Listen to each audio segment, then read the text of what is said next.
Hi at welcome muli dito sa ating channel. Ito na mga tol, One Piece Chapter 1132 full spoiler. Ang title nga nito ay Adventure in Elbap at sa cover page ay nagpapatuloy naman ang kwento ni Yamato kung saan nakarating ng araw siya sa Udon Castle at itinatayo nga raw muli ito sa gitna ng dating prison mine. So mukhang hindi nga tayo nabigyan ng update dun sa espadang ninakaw sa kanya. Anyway, nagsimula nga ang chapter kung saan ang Great Eric ship, ang barko ng mga giant, malapit na nga dyan sa port ng Elbap. May nagpunta nga raw agad na isang bata para batiin ang mga ito at siya nga yung parehong batang giant na nakita natin na kasama nila siyang sa isang bar sa chapter 1076. Ang pangalan nga raw ng bata ay Colon at sumisigaw raw ito sa barko ng mga giant na dumaan raw muna sa kanila. Pero sagot nga ni Brogy at Dory pupunta nga raw sila direkta dun sa upper world. Kaya dahil nga dyan nagpunta agad si Colon sa bar at nagpaalam nga siya sa babae na susunod daw siya dahil sa talagang gusto niya nga raw ma-meet si Straw Hat Luffy. At ipinakita nga ang flashback kung saan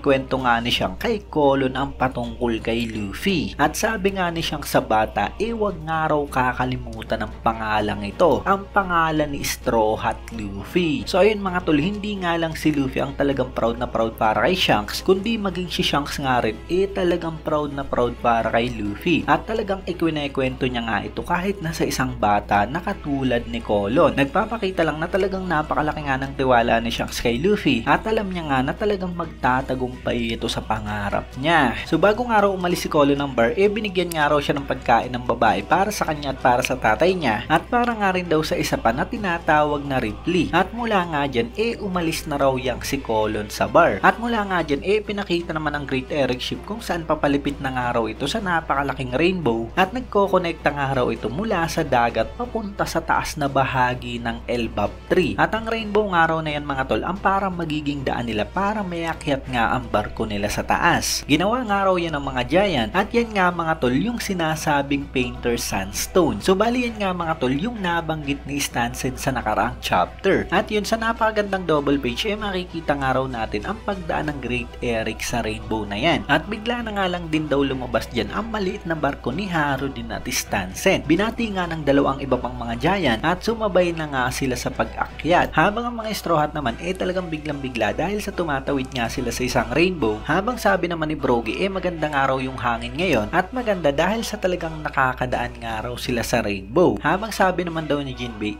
talagang mamamangha nga raw si Luffy pag nakita yan. Kat naman dito sa may tulay sa may taas ng underworld, habang tumatakbo nga raw dyan si Geard at Goldberg nakita nga raw nila na tumatalon-talon si Luffy mula sa underworld. Gustong gusto nga raw ni Geard ang maliliit na tao at talagang napaka-cute daw ni Luffy. So mukhang may kaagaw na naman nga si Boa Hancock kay Luffy. Tumalon nga raw si Luffy mula sa baba papunta sa kamay ni Geard at tinanong nga ng dalawang giant si Luffy kung ano ba ang ginagawa nito sa baba. At mula nga dyan naisip ni Luffy yung mga sinabi sa kanya ni Loki. Sabi nga ng prinsipe kay Luffy wag nga raw nitong sasabihin sa kahit na sino na nagkita silang dalawa at wag nga rin daw nitong ipagsasabi yung naging kasunduan nila. At dahil nga dyan mga tol nagsinungaling na naman nga si Luffy. At alam natin na obvious nga yung itsura niya pag nagsisinungaling nga siya. Pinagpapawisan nga raw si Luffy. Kaya dahil nga dyan minabuti nga raw ni Goldberg na wag nang tanungin pa ito at naisip nga ng giant na baka raw matindi ang naging experience ni Luffy mula sa underworld. At syempre dahil nga yun sa talagang napakaraming ang mga bangis na hayop doon. So hindi nga naisip ng giant na na-meet ni Luffy si Loki. Pero ayun, lumalabas nga rito mga tol na mukhang talagang nagkasundo nga si Luffy at Loki. Talagang balak ang mahanap ni Luffy ang susi para mapalaya si Loki. At ang kapalit nga nun ang impormasyon patungkol kay Shanks. Kat naman sa grupo nila Nami kung saan nakatawid na nga raw ang mga ito sa tulay, nasa kagubatan na nga sila at muntik na nga silang maabutan ni Road. Pero suddenly bigla na nga lang tinamaan sa ulo si Road ng isang naputol na giant tree. At yun pala sinet up nga ng mga Straw Hat ang malaking puno para tamaan nga si Road at hindi nila atakihin ito ng direkta. Habang si Geard at Goldberg naman daw nakarating na nga rin daw dyan. Sabi naman ni Sanji magmadali na nga raw sila at gusto niya nang makita ang Land of Giants. Habang si Road nga talagang galit na galit sa kanila. At nakita na nga sila finally ni Geard at Goldberg. Sabi nga ni Road ang boses nga raw na yun ay mula kay Geard at kung nagpunta ba raw ito para tulungan siya. So ayun, may gusto nga si Road kay Geard pero talagang kinamumuhian nga siya ng babaeng giant. At yun mula nga dyan pumusisyon daw si Geard at Goldberg ng parehong ataking ginamit ni Brogy at Dory ang Hakuku pero normal attack nga lang daw ang ginamit ng dalawang giant. Habang sinasabi nga nila na tumigil nga raw ang weirdong yan na si Road. So binanatan nga nga mga tol ng dalawang giant ang crewmate nilang weirdo. At dyan na nga mga tol na reunite muli si Luffy sa mga kasama niya. Nandyan na nga sila sa taas na bahagi ng Elbap at talagang dali-dali nga raw na tumakbo papunta sa village si Luffy, Usopp at Chopper. Habang ang Great Eric naman daw at ang barko nila Haro din malapit na rin sa village. At in-explain nga raw ni Brogy at Dory yung tatlong level ng Elbap. So ang pinakamababa nga ang level 1 ang underworld kung saan nakakulong si Loki. Yung level 2 naman kung saan nandun nga yung village tinatawag na Sun World. Habang yung level 3 naman tinatawag na Heaven World. Ang mga giant daw nakatara sa Sun World kung saan napakaraming village nito at talagang napakalaking araw ng lugar kung saan parang imposibleng makita ito lahat. At ang dadaungan nga raw nilang village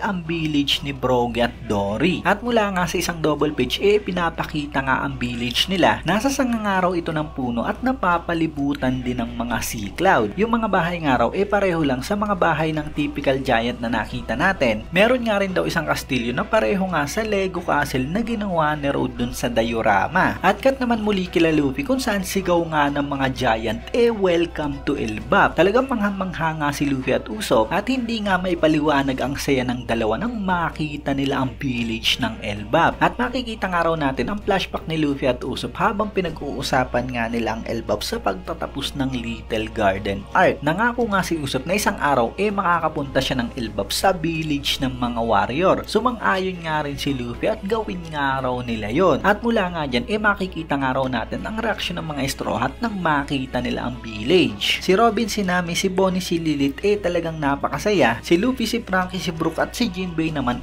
talagang mangha-mangha. Si Chopper naman talagang kumikinang ang mata habang ang nyakol na si Sanji naman daw nakatingin nga sa dibdib ni Girl. At mula nga dyan sinasabi na ang napakalaking lugar nga raw na yan nagbibigay ng kakaibang sensation. Wala nga raw talagang salita ang makakapagbigay ng justice sa napakagandang view dyan. Ito nga raw ang Warland Kingdom, ang Elbap Island, ang kaharian ng mga giant na tinatawag na Elbap. At mula nga dyan mga tol, finally nagkita-kita na nga raw sa village ang buong mga Straw Hat. Binati nga agad ni Haro din si Straw Hat Luffy. Nabigla naman si Frankie dahil sa nandyan na nga raw si Luffy at hinahanap nga raw nila ito. Nabigla naman si Luffy dahil sa kakadating nga lang din ng mga ito. Maganda nga raw na nagkita-kita na sila at okay nga lang daw ang lahat. Nalaman nga rin ni Luffy, Usopp at Chopper na dumaan ang mga ito sa Rainbow, kaya talagang lalo ngang namangha ang tatlo at gustong harin daw ng tatlo na makasakay nga rin doon. Pero eto nga sa last panel pinakita nga ang narration box mula kay Lewis Arnott. Isa nga siyang explorer at siya nga rin yung nagsulat ng librong Bregman patungkol sa Little Garden. At mula nga dyan sinasabi sa narration niya, mula nga raw sa damo, sa puno, sa ugat, sa mga bulaklak, sa mga insektos, sa mga ibon at lahat nga raw ng mga hayop dyan, wala nga raw talagang papantay sa laki ng mga ito. At para sa mga katulad niyang explorer, ang oras na ilalaan nga raw dito sa Elbap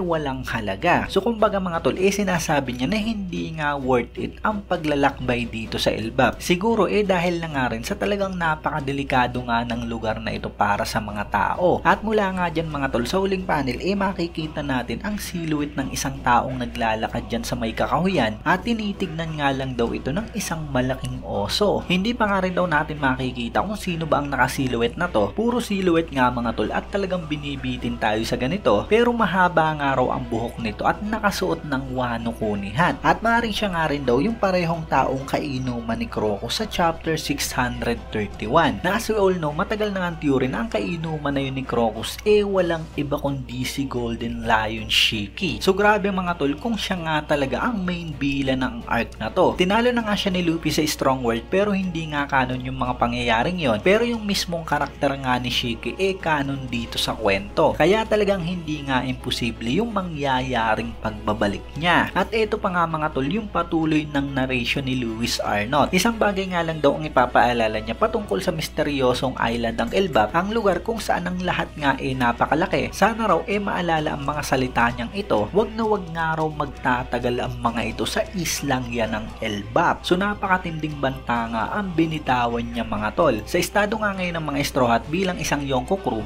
parang wala nga lang sa kanila yung mga ganitong klaseng paalala. Pero parang pinaparatingan na merong matinding mangyayari o may napakatinding kalaban nga dyan sa Elbap. Anyway, ayun na nga kabuuan ng video natin mga tol. Wala pala tayong break next week. Syempre kung nagustuhan nyo nga, wag nyo sana kalimutan mag-iwan ng like dahil napakalaking tulong na yan para sa ating channel. Maraming salamat sa inyong panonood at mag-iingat kayo palagi. Baga!